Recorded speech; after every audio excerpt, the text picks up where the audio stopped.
Hello everyone, Hulu Toy Reviews here, and this is a review of the Power Rangers Dino Supercharge Wave 1 figures.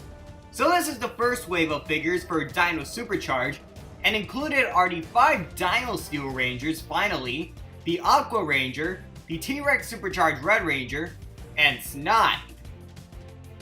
Now the reason we didn't get the Dino Steel figures is because of the fact that we got the Dino Drive figures instead in Wave 2. And the Aqua Ranger didn't show up until Supercharge. And the only real new figures in this wave are the T-Rex Supercharged Red Ranger and Snide. So, let's get on with this review. So over here are the Dino Steel figures. Now I'm gonna put them all together into one segment just because these guys are meant to be reviewed as a team, since this is basically the entire team in their Dino Steel modes. And if you look at the pictures over here, you can notice that these figures are very similar to the normal figures. The only real difference is just the spikes on the arm and the inclusion of the Dino Steel weapons, and basically it. But let's not judge these figures by how they compare to their normal figures. Let's try to look at them standalone for the sake of this review. So over here is the Dino Steel Black Ranger. We'll start with him first. And basically, to get the male articulation out of the way, you can twist the arm over here. You can twist it here as well. You have an elbow articulation over there. He includes the Parachopper. I was about to say Parashot, but that's actually the name of the Parachopper in Japanese. The other arm can do the same. You have the little shoulder pad over here, which lifts up and down. The head can go 360 without the shoulder pad. The shoulder pad blocks head articulation away. You have the legs over here, which can spread out. They can kick forward and backwards. The knees. And the bottom half of the leg over here. And you can see that it looks very accurate to the show, even with the Dino Steel spikes. And you can see over here that the Parachopper isn't exactly how it looks like in the show, but it's okay. And before anybody asks, the Dino Steel weapons do not combine, unfortunately.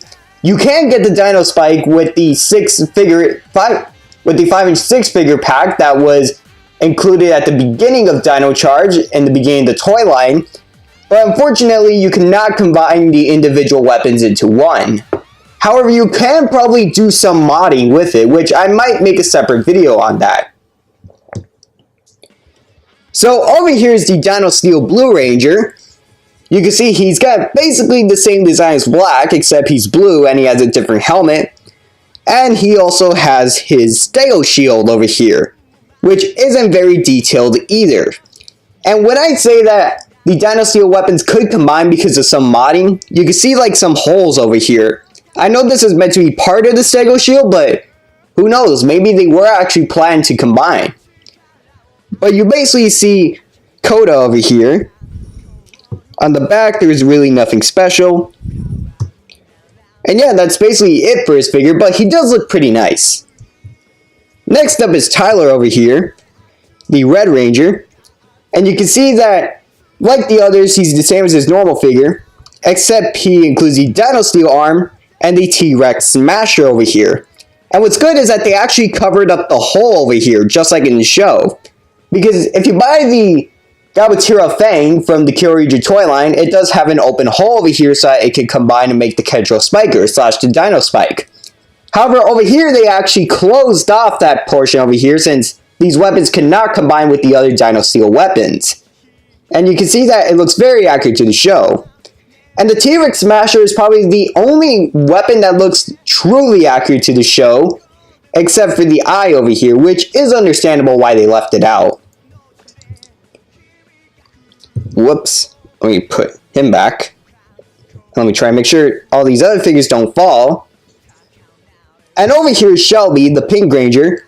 And you can see that she has the female mold, which is basically the same thing as the male mold, except the females cannot spread their legs because of the plastic skirt over here, which is unfortunate, but thank God they're removing that for Ninja Steel next year.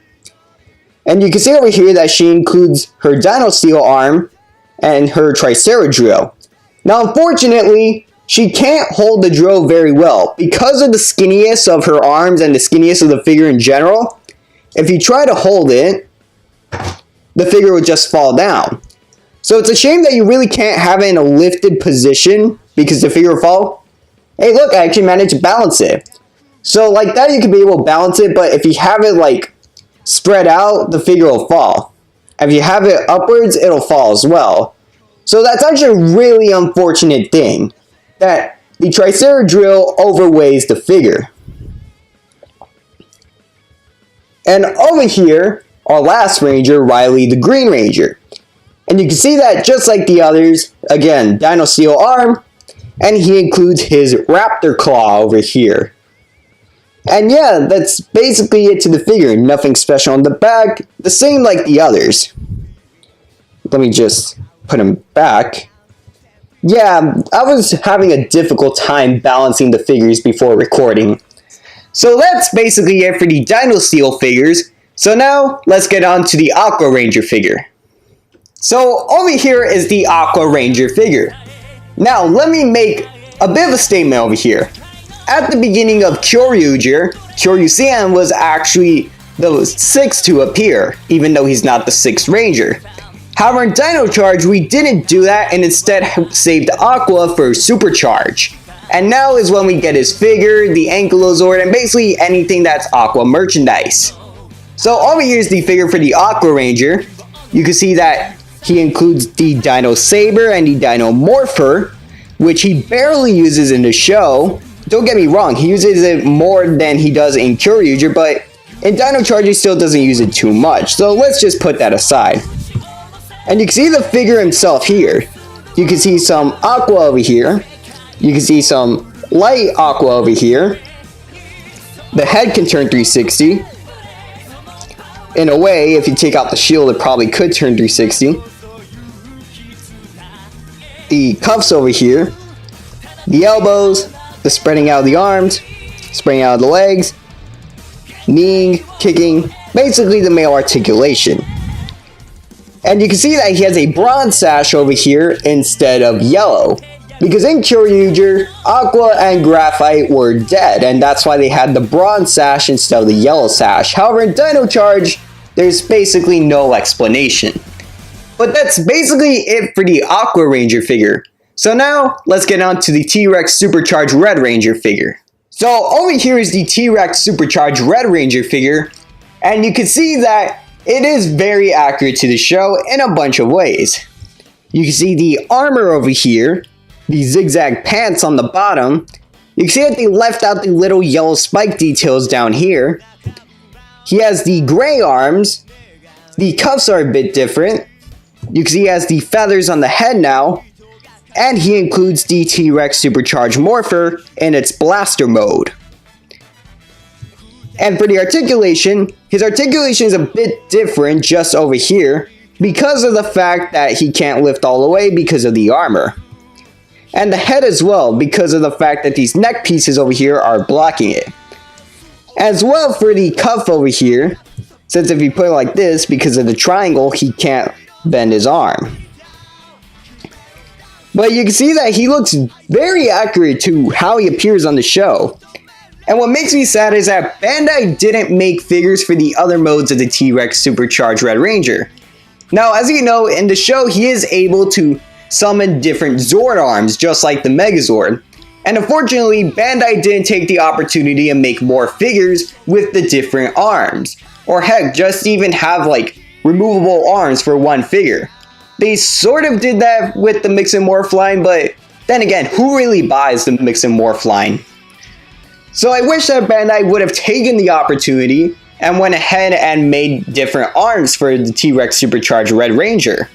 Because it would have been a neat concept, and it's probably a concept that we're never going to see again in Power Rangers for a long while, not even in Sentai probably. But that's basically it for the T-Rex Supercharged Red Ranger. So now let's get on to our last figure, Snide. So over here is Snide. And now you may be thinking, wait a minute, doesn't this guy look a bit familiar? Well, let me explain. As you remember from Power Rangers Dino Thunder, there was a general named Zeltrax, and he sort of looked like Snide over here.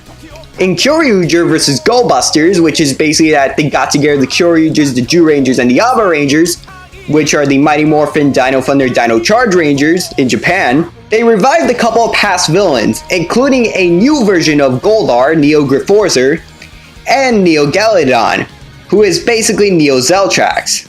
And basically what they decided to do in Supercharge is grab the Neo Galladon costume, which you see right now, and they decided to make it the costume for Snide, to make him basically an original villain in a way. Which, it's kind of sad that they were able to get the costume, but they weren't able to do the Kyuryuger vs. Go Busters team up. So over here we have Snide, and as I just said, he basically looks like a paper mache version of Zeltrax. You can see the head over here, which has a very interesting design. You can see that he only has one eye, just like Deathstroke. You can see over here the bulldoze symbol from Kyuryuger vs. Go Busters, which they didn't remove that, so it has no real purpose in Dino Charge. He still has the basic male articulation.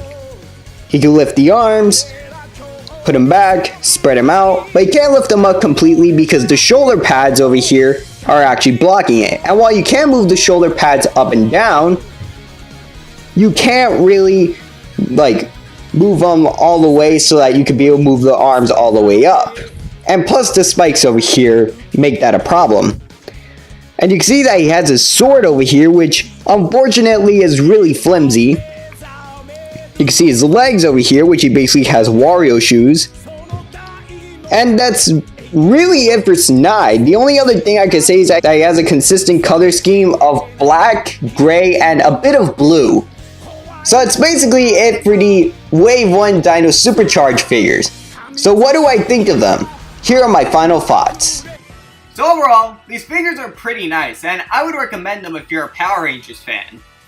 The Dino Steel figures are really up to you, considering they're just the same figure except with the Dino Steel arm and their individual weapons. But if you want the Rangers' individual weapons, I would recommend getting the figures. We finally get a figure of the Aqua Ranger, and the T-Rex Supercharged Red Ranger is pretty nice.